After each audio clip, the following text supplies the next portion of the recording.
처리해. 보스의 명령이 떨어졌습니다. 난 무릎 꿇은 채 구덩이 앞에 있었어요. 조직 내 밀고자로 몰려 생매장 당하는 순간이었죠. 이렇게 끝나는구나. 삽이 들어 올려질 때 갑자기 사방에서 불빛이 쏟아졌습니다. 뭐야? 수십 대의 검은 SUV가 우릴 포위했어요. 총소리가 울렸습니다. 그리고 마지막 차에서 한 남자가 내렸죠. 정장 차림, 차가운 눈빛, 총을 든 채 이쪽으로 걸어오는 남자. 대체 저 사람은 누구지? 이야기 시작에 앞서 구독, 좋아요, 알림 설정 눌러주세요. 이야기 속으로 들어가 볼까요? 내 이야기는 30년 전으로 거슬러 올라갑니다. 그때 나는 12살, 동생 민준이는 9살이었죠. 우리는 가난했지만 따뜻한 가정이었어요. 아버지는 택시기사, 어머니는 식당 보조였습니다. 민호야, 동생 손 꼭 잡아라. 민준아, 형 말 잘 들어야 한다. 부모님은 늘 그렇게 말씀하셨죠. 단칸방에서 네 식구가 살았지만 우린 행복했어요. 겨울이면 아버지가 붕어빵을 사오셨고 어머니는 그걸 넷으로 나눠주셨습니다. 형, 나 형 거 더 먹고 싶어? 그래, 그럼 반 줄게. 난 항상 내 것을 동생에게 나눠줬어요. 그게 형의 역할이라고 생각했으니까요. 하지만 그 행복은 순식간에 무너졌습니다. 겨울비 내리던 어느 날 밤 부모님이 타신 택시가 빗길에 미끄러져 전복됐어요. 현장에서 두 분 다 돌아가셨습니다.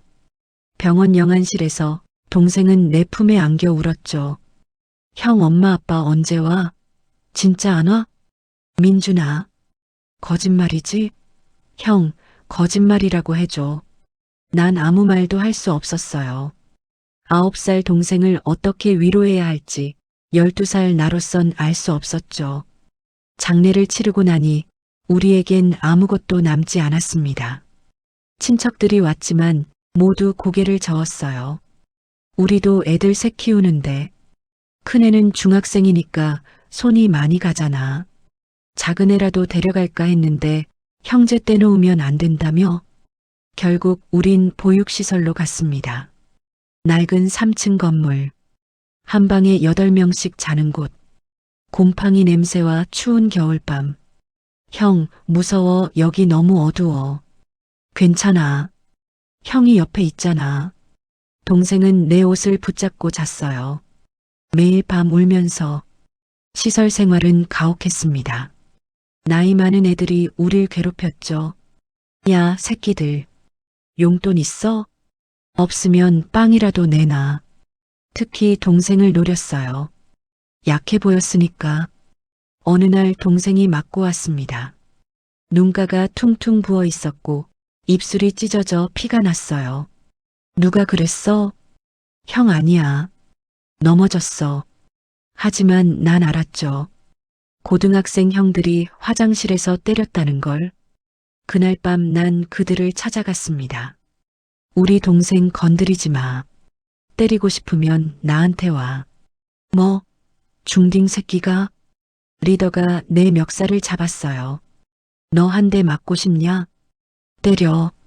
대신 동생은 손대지 마. 그날 밤 난 3대1로 맞았습니다. 코피가 터지고 갈비뼈가 부러졌지만 난 울지 않았어요. 더 때릴 거면 때려. 동생만 건드리지 마. 그 후로 동생을 건드는 애는 없었습니다. 대신 나한테 왔죠. 일주일에 2~3번씩 맞았어요. 하지만 괜찮았습니다. 동생만 안전하면 됐으니까. 형 나 때문에 맞았지? 아니야. 형이 싸움 걸었어. 거짓말. 동생은 매일 밤 울었어요. 난 동생 머리를 쓰다듬으며 말했죠. 민준아, 형이 평생 널 지켜줄게. 진짜? 약속이야? 그럼. 우린 형제잖아. 세상에 둘뿐인. 그날 밤 우린 목걸이를 나눴습니다. 시설 옆 교회에서 주운 하트 모양 펜던트를 반으로 쪼개서 형, 이거 하나씩 가지고 있자. 그래. 떨어져도 이걸 보면 형이 항상 너랑 함께라는 거 잊지 마. 응, 나 이거 평생 안 뺄 거야. 형도 그럴게. 우린 약속했습니다. 하지만 그 약속은 6개월 후 시험대에 올랐죠. 원장 선생님이 우릴 불렀어요. 민준아, 너한테 좋은 기회가 생겼어. 무슨 기회요? 미국에 사는 부유한 가정에서 너를 입양하고 싶대. 입양. 동생 얼굴이 하얗게 질렸습니다. 싫어요. 전 안 가요. 민준아, 이건 내 인생을 위한 거야. 형은요? 형도 같이 가요? 원장님이 고개를 저었죠. 미안하지만 민준이만 원한대. 그럼 전 안 가요. 형 혼자 두고 못 가요. 동생은 울면서 내 옷을 붙잡았어요. 난 동생을 꼭 안았습니다. 하지만 알고 있었죠. 이게 동생의 마지막 기회라는 걸. 여기 남으면 동생도 나처럼 평생 바닥을 기는 인생이 될 거라는 걸. 그날 밤 우린 둘이 남았습니다. 형, 나 정말 가야 돼? 민준아, 가야 돼. 왜? 형이랑 떨어지기 싫어. 형은 괜찮아. 너만 잘 살면 돼. 거짓말 형도 힘들잖아. 난 동생 어깨를 잡고 똑바로 봤어요. 민준아, 들어. 넌 가서 공부 열심히 하고 좋은 사람 돼야 돼. 알았지? 형은? 형은 어떻게 돼? 형은 여기서 일하다가 나중에 널 찾아갈게. 둘 다 알고 있었어요. 그게 거짓말이라는 걸. 일주일 후 동생이 떠나는 날, 시설 앞에 검은 승용차가 기다렸습니다. 입양기관 직원이 서 있었죠. 민준아, 가야 해. 형, 나 안 갈래. 가. 형 말 들어. 동생은 울면서 차에 올라탔어요. 창문으로 계속 날 봤습니다. 형, 사랑해. 형도 사랑한다. 차가 출발했습니다. 동생은 뒷유리에 손을 대고 내게 손을 흔들었죠. 난 그 차가 안 보일 때까지 그 자리에 서 있었어요. 그날 밤 목에 걸린 반쪽 목걸이를 만지며 혼자 울었습니다. 민준아, 행복해라. 제발. 그게 내가 동생에게 해줄 수 있는 전부였으니까요. 18세가 되던 해, 난 시설을 나왔습니다. 고시원 방 하나 얻고 공사판에서 막노동을 시작했죠. 아, 거기 시멘트 빨리 날라. 네, 지금 갑니다. 하루 12시간 일했어요. 일당 5만 원. 그것도 매일 있는 게 아니었죠. 비 오면 일 없고 겨울엔 일감이 뚝 끊겼습니다. 고시원 월세 30만 원 내면 남는 게 거의 없었어요. 편의점 도시락으로 끼니를 때우고 밤엔 한강 벤치에서 술을 마셨습니다. 가끔 목걸이를 만지작거리며 동생을 생각했죠. 민준아, 너 지금 잘 지내고 있지? 미국 생활은 어때? 답은 돌아오지 않았지만 그래도 위로가 됐어요. 20대는 그렇게 흘러갔습니다. 아무 희망도 없이 그저 하루하루 버티는 삶. 30대가 되니 몸이 안 따라줬어요. 공사판 일이 점점 힘들어졌죠. 형님, 이거 들어보세요. 너무 느린데요? 미안, 지금 바로 할게. 나이 들수록 대우도 안 좋아졌습니다. 일감도 점점 줄었어요. 35살 되던 해겨울, 난 완전히 바닥을 쳤습니다. 2달째 일이 없었고 고시원 월세를 못 냈죠. 민호 씨, 이번 달도 월세 밀렸는데요. 죄송합니다. 다음 주에 꼭. 다음 주도 그러시면 나가셔야 해요. 그날 밤 편의점에서 컵라면을 훔쳤습니다. 배가 너무 고팠거든요. 하지만 들켰죠. 저기요. 계산 안 하셨는데요. 죄송합니다. 돈이 없어서. 뭐, 도둑이야. 경찰 불러. 그때였습니다. 한 남자가 끼어들었어요. 얼마예요? 네, 1,500원인데요. 남자는 돈을 내주고 나를 밖으로 데려갔습니다. 고맙습니다. 나중에 꼭 갚겠습니다. 됐어. 대신 한 가지 물어볼게. 네. 형, 일자리 필요해? 네. 무슨 일인데요? 남자는 담배를 꺼내 피우며 말했죠. 우리 조직에서 사람 구하는데 관심 있어? 조직? 그 말에 뭔가 찜찜했지만 난 고개를 끄덕였어요. 먹고 살아야 했으니까. 뭐 하는 건데요? 별거 아니야. 집 나르고 심부름하고 한 달에 200만 원 줄게. 200만 원. 그건 내가 한 달 내내 막노동해도 벌기 힘든 돈이었습니다. 알겠습니다. 하겠습니다. 좋아. 내일부터 나와. 그렇게 난 조직에 들어갔어요. 처음엔 정말 단순한 일이었습니다. 집 나르고 술자리 시중 들고 선배들 심부름하는 거였죠. 민호야, 여기 술 따라. 네, 형님. 저기 담배 떨어졌는데? 지금 바로 사오겠습니다. 월급은 정확히 나왔어요. 200만 원. 생전 처음 만져보는 돈이었죠. 고시원 월세 내고 밥도 제대로 먹고 옷도 새로 샀습니다. 이 정도면 괜찮은데? 그렇게 생각했어요. 하지만 점점 일이 달라지기 시작했죠.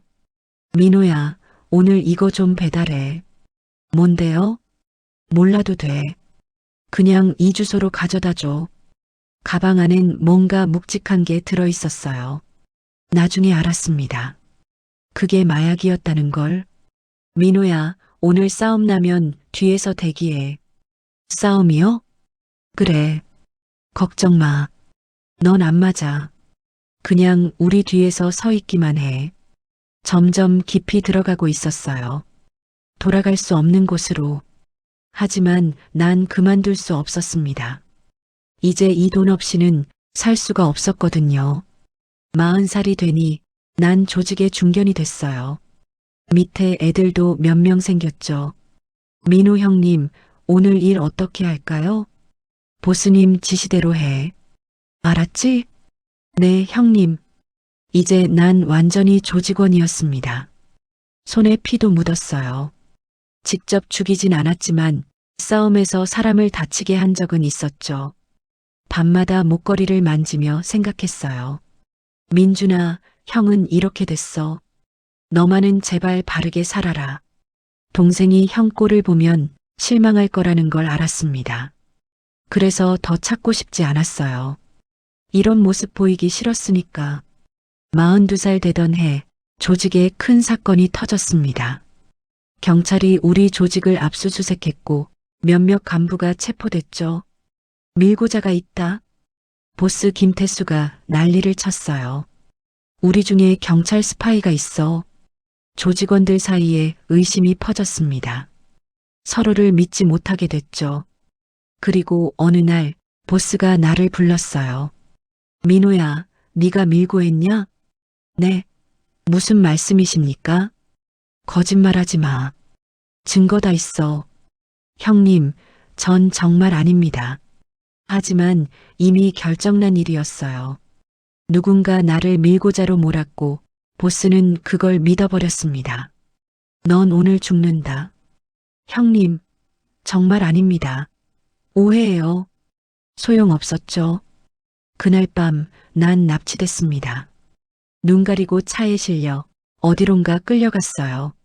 산속이었습니다. 무릎 꿇어. 앞엔 구덩이가 파여 있었죠. 내 무덤. 형님, 제발. 전 정말 안 했습니다. 시끄러워. 처리해. 삽이 내 머리 뒤로 들어 올려졌어요. 이제 끝이구나. 그렇게 생각하는 순간 갑자기 불빛이 쏟아졌습니다. 그로부터 30년 전 9살 민준이는 미국행 비행기에 올라탔습니다. 입양 부모가 공항에서 기다리고 있었죠. 헬로 민준. 민준이는 아무 말도 하지 않았어요. 형과 헤어진 슬픔에 입이 떨어지지 않았습니다. 새 집은 어마어마하게 컸어요. 수영장이 있는 저택, 집사와 가정부가 있었죠. This is your room. 방도 넓고 깨끗했습니다. 하지만 민준이는 행복하지 않았어요. 매일 밤 형 생각에 울었습니다. 형 보고 싶어.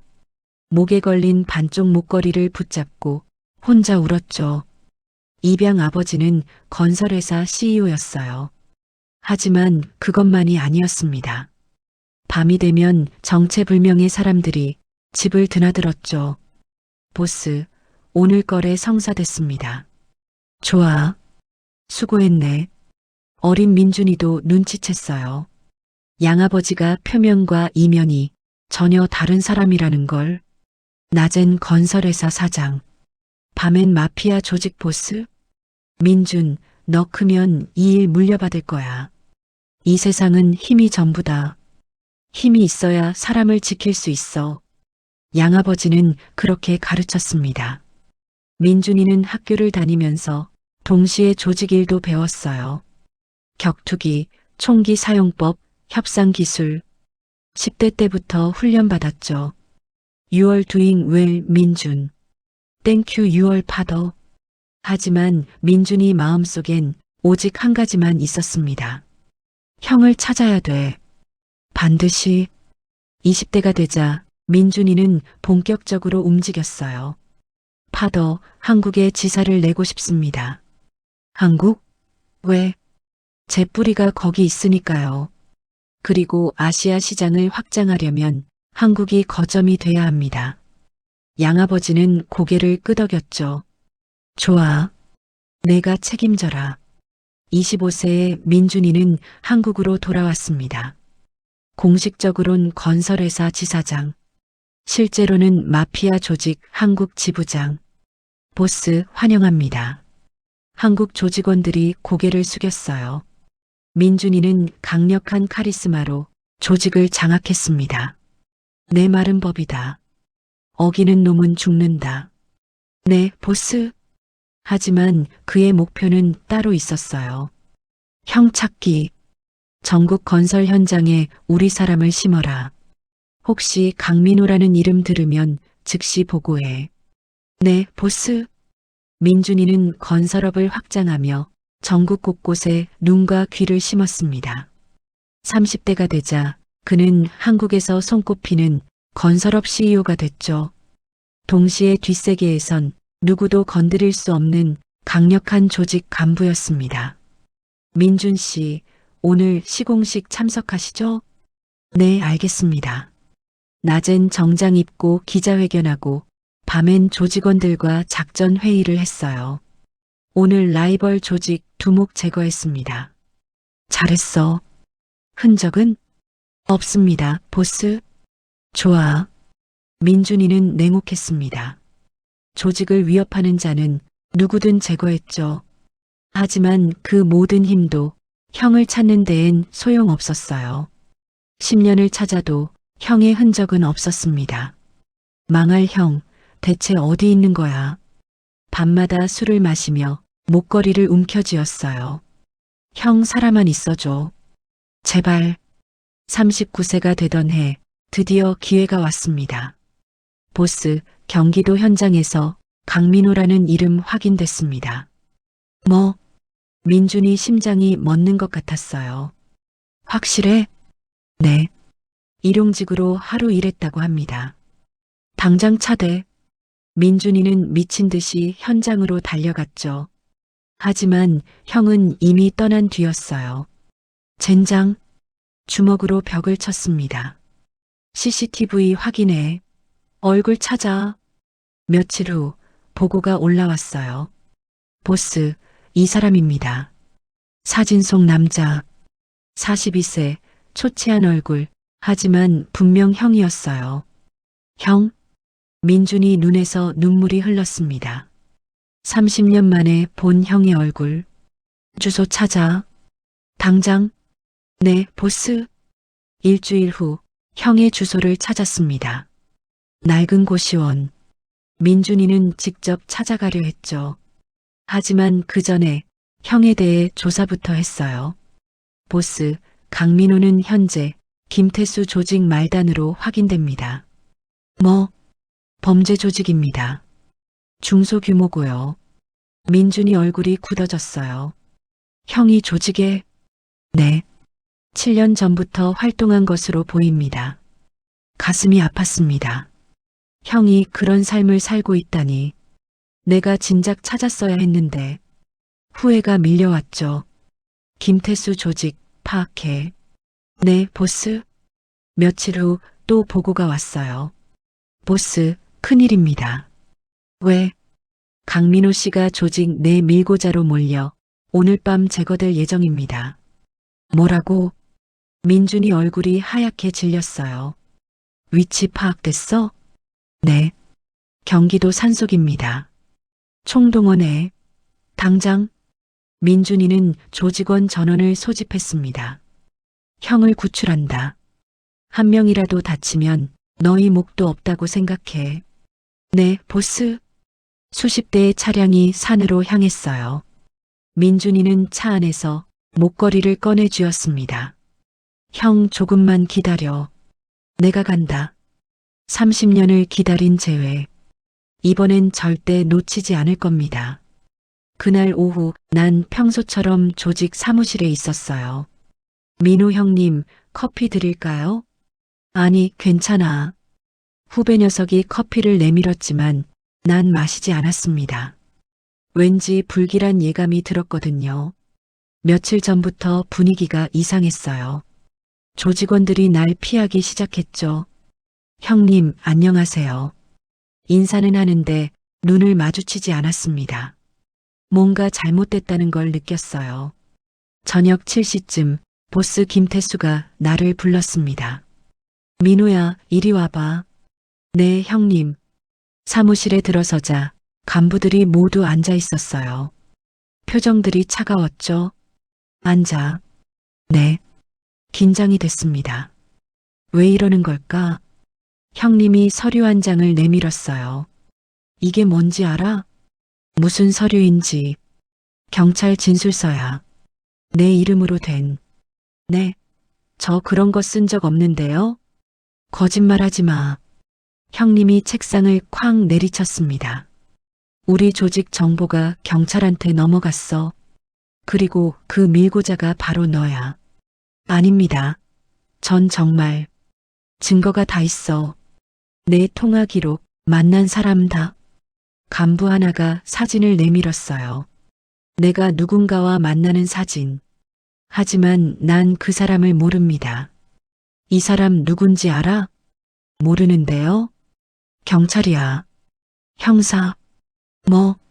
넌 이 형사를 3번이나 만났어. 그것도 은밀하게. 아닙니다. 전 이 사람 몰라요. 하지만 사진은 명백했어요. 분명 내가 찍혀 있었죠. 이게 대체 어떻게 된 거지? 누군가 나를 함정에 빠뜨린 겁니다. 형님, 누명입니다. 전 정말. 닥쳐. 형님이 총을 꺼내 탁자에 놓았어요. 넌 오늘 죽는다. 형님, 7년을 함께 했는데 내가 우릴 배신하다니. 아닙니다. 전 배신 안 했어요. 소용없었습니다. 이미 조직원들 눈빛이 변해 있었죠. 끌고 가. 형님, 제발. 2명이 내 팔을 붙잡았어요. 난 발버둥 쳤지만 역부족이었습니다. 형님, 오해해요. 제발 믿어주세요. 하지만 형님은 고개를 돌렸죠. 난 밖으로 끌려나갔어요. 승합차에 실려 눈가리개를 당했습니다. 이게 끝인가? 차는 한참을 달렸어요. 1시간쯤 됐을까? 차가 멈춰섰습니다. 밖으로 끌려나갔죠. 눈가리개를 벗자 칠흑같이 어두운 산속이었어요. 달만 희미하게 떠 있었습니다. 앞엔 커다란 구덩이가 파여 있었죠. 내 무덤. 무릎 꿇어. 한 조직원이 내 어깨를 짓눌렀어요. 무릎을 꿇었습니다. 다리가 후들거렸죠. 정말 이렇게 죽는 건가? 보스 김태수가 차에서 내렸습니다. 천천히 내게 걸어왔죠. 민호야, 마지막으로 묻는다. 넌 정말 밀고 했냐? 아닙니다, 형님. 전 정말 안 했어요. 그럼 이 사진은 뭐야? 모르겠습니다. 누군가 저를 함정해. 거짓말. 형님이 내 뺨을 때렸어요. 피가 입에서 흘러나왔습니다. 7년을 믿었는데 내가 날 배신하다니. 형님, 전 정말 말을 잇지 못했어요. 어차피 소용없다는 걸 알았으니까. 형님은 뒤를 돌아봤습니다. 처리해. 한 조직원이 삽을 들었어요. 내 머리 뒤로 들어 올렸죠. 이제 정말 끝이구나. 눈을 감았습니다. 그리고 목에 걸린 목걸이를 만졌어요. 민준아, 형은 이렇게 가네. 미안해. 못 찾아줘서. 삽이 내려오려는 순간 갑자기 사방에서 불빛이 쏟아졌습니다. 뭐야? 수십 대의 차량이 우릴 에워쌌어요. 검은색 SUV들, 고급 차량들이었죠. 누구야? 어떻게 여길 알았어? 형님이 당황하며 소리쳤습니다. 차 문이 일제히 열렸어요. 정장 입은 남자들이 우르르 내렸죠. 손엔 총이 들려 있었습니다. 손들어. 쏴버려. 형님이 소리쳤지만 이미 늦었어요. 총소리가 울렸습니다. 우리 조직원들이 쓰러지기 시작했죠. 악! 으악! 비명이 울려 퍼졌어요. 난 그 자리에 얼어붙었습니다. 대체 뭐가 어떻게 된 거지? 그때 마지막 차에서 한 남자가 내렸습니다. 고급 정장 차림. 하지만 그 눈빛은 살인자의 것이었죠. 남자는 천천히 걸어왔어요. 보스 김태수가 총을 겨눴습니다. 움직이면 쏜다. 하지만 남자는 웃기만 했어요. 그리고 한 발. 형님이 쓰러졌습니다. 남자는 형님을 밟으며 지나쳤죠. 그리고 내 앞에 섰습니다. 난 고개를 들어 그를 봤어요. 낯선 얼굴. 하지만 뭔가 익숙했습니다. 남자가 무릎을 꿇었어요. 그리고 떨리는 손으로 내 얼굴을 어루만졌습니다. 형? 그 목소리. 30년 전 들었던 그 목소리. 형, 나야. 민준이야. 순간 모든 게 멈췄습니다. 세상이 정지한 것 같았어요. 민준이? 응.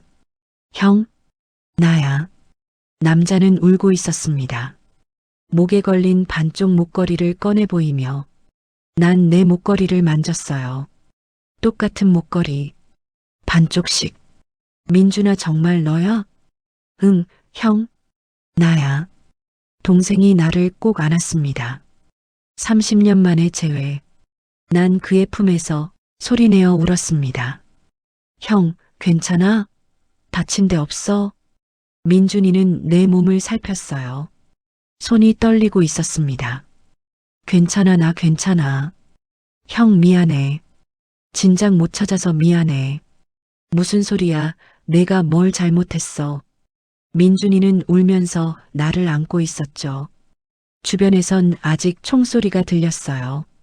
민준이 부하들이 우리 조직원들을 제압하고 있었습니다. 보스, 전원 제압 완료했습니다. 좋아. 다 묶어놔. 네. 민준이는 나를 일으켜 세웠어요. 형, 일어날 수 있어? 응, 괜찮아. 다리에 힘이 없었지만 간신히 섰습니다. 민준이가 재킷을 벗어 내 어깨에 걸쳐줬죠. 형, 춥지? 이거 입어. 고마워. 보스 김태수가 땅에 누워 피를 흘리고 있었어요. 너 누구야? 민준이는 형님을 내려다봤습니다. 차가운 눈빛이었죠. 내 형 건드린 대가야. 뭐? 이 세상에서 내 형 건드리는 놈은 누구든 죽는다. 기억해. 민준이는 총을 겨눴어요. 잠깐. 난 민준이 팔을 잡았습니다. 그만해. 이미 끝났어. 형, 하지만 이 새끼가 형을. 괜찮아. 됐어. 민준이는 한참을 망설이다 총을 내렸어요. 형 말이니까 살려주는 거야. 다음엔 없어.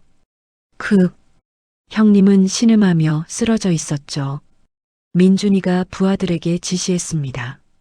경찰 오기 전에 정리해. 흔적 남기지 마. 네, 보스. 그리고 저 새끼들 병원 가서 치료는 시켜줘. 대신 절대 입 열지 못하게 해. 알겠습니다. 민준이는 내 손을 잡았어요. 형, 가자. 집으로. 집? 응. 우리 집. 차에 올라탔습니다.